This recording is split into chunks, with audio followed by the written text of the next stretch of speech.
नमस्कार, कुरुक्षेत्र भूमि न्यूज में आपका स्वागत है। मैं राजेश रसवाल। आज हम आपको लेकर पहुंचे हैं हल्का थानेसर के साथ लगते गांव नरकातारी में, और यहां पर आज भावी सरपंच पद की उम्मीदवार मोनिका चौधरी जी और समाज सेवी केहर सिंह जी से हम वार्तालाप करेंगे कि इनकी जो सोच है राजनीति में आने का, इनका जो मुख्य उद्देश्य है वो क्या है और क्या सौगात लेकर जनता के बीच में ये आए हैं। सर नमस्कार।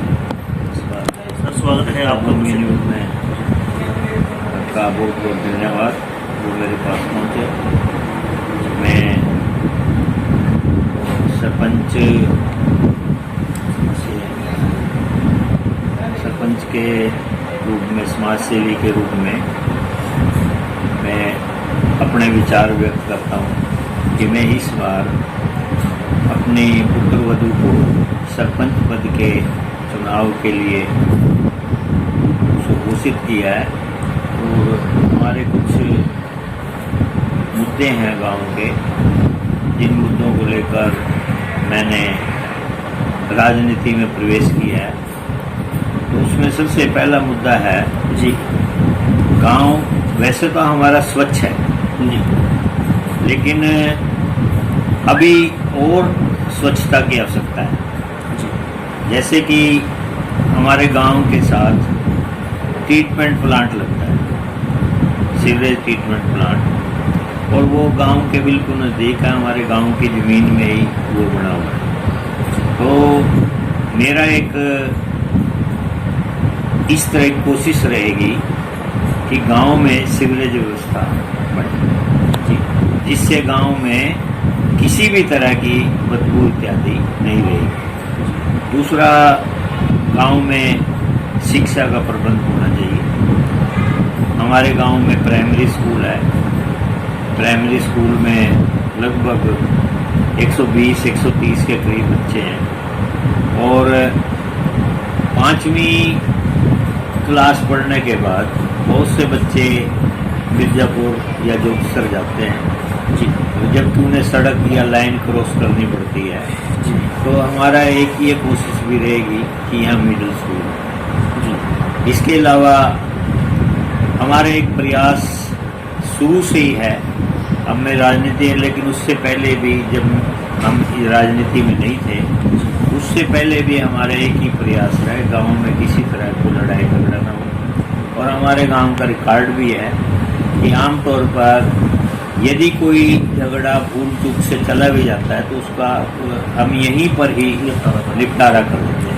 तो इस तरह से एक भाईचारे की भावना गांव के अंदर कायम होती है।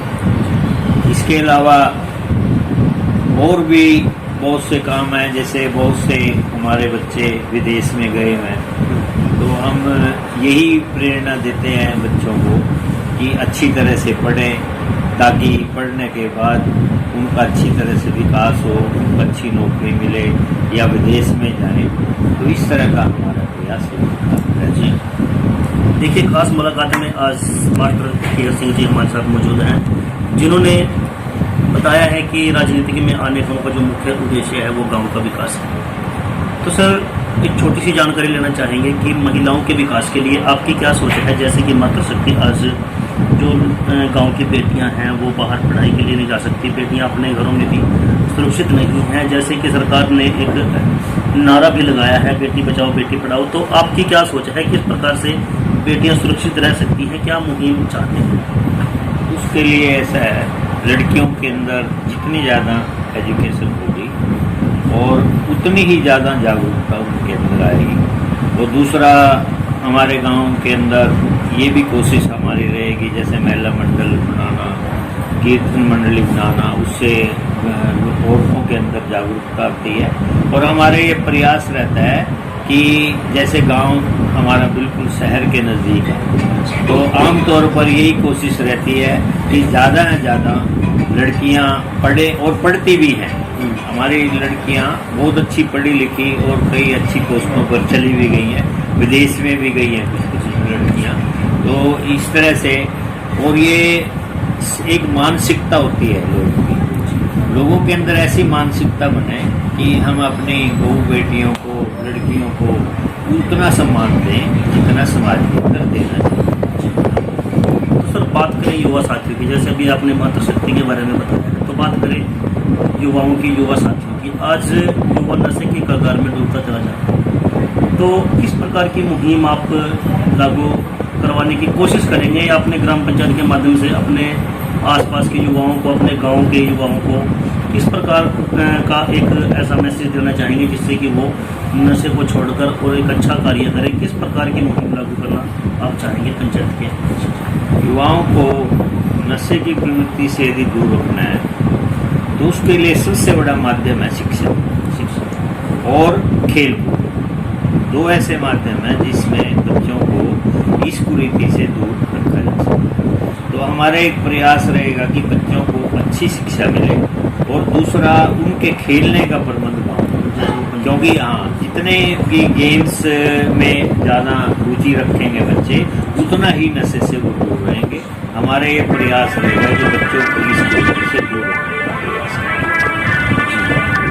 सर, इसके अलावा जैसे भी आपने बताया है कि अपने युवाओं साथियों की बात करी है, विकास की बात करी, तो आपके गांव में ऐसी कौन सी कमी है जो आज आपने उसका मुख्य जो एजेंडा है वो भी तैयार किया होगा और आपने सोचा भी होगा कि उस जो समस्या का निवारण है किस प्रकार से किया जा सके? तो ऐसी कौन सी समस्या है जो आज तक जो कि तो गाँव में बनी हुई है जिसका निवारण आज तक कोई भी सरपंच या कोई भी विधायक नहीं कर?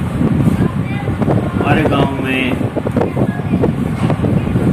सबसे बड़ी जो, वो तो लगभग वैसे सारी समस्याएं हल हो चुकी हैं, लेकिन अभी तक जो थोड़ी कमी है, जो हमारे गरीबी रेखा से नीचे है, वो पूरी तरह से अपने बच्चों की शिक्षा की ओर ध्यान नहीं देता। ज़्यादातर मजदूरी करते हैं या फिर काम से लगे रहते हैं, तो उसके लिए भी एक प्रयास किया जाएगा ताकि किस तरह से कोचिंग की व्यवस्था हो, उन बच्चों को इकट्ठा करके पढ़ाया जा सके, और ताकि क्योंकि माँ बाप को इतना ध्यान नहीं दे पाते, उसी कारण से वो पिछड़ रह जाते हैं। तो सर, आपके गांव की जो टोटल आबादी है, जो वोट है और वार्ड है, वो कितने हैं? हमारे गांव की टोटल वोट लगभग 500 हैं और हमारे 6 वार्ड हैं जी। छोटा सा गांव है और संपन्न है पूरा गाँव। तो जनाब, बताना चाहेंगे कि आप जैसे कोरोना महामारी के चलते आज पूरा भारतवर्ष एक महामारी में डूबता चला जा रहा है, जूझ रहा है, तो किस प्रकार के प्रयासरत कार्य आप चाहोगे कि अपने गांव में इस प्रकार की फैसिलिटी हो कि इस महामारी से बचा जा सके? तो क्या सोचा है आपने ग्रामवासियों? इसके बारे में हम प्रयासरत पहले भी हैं।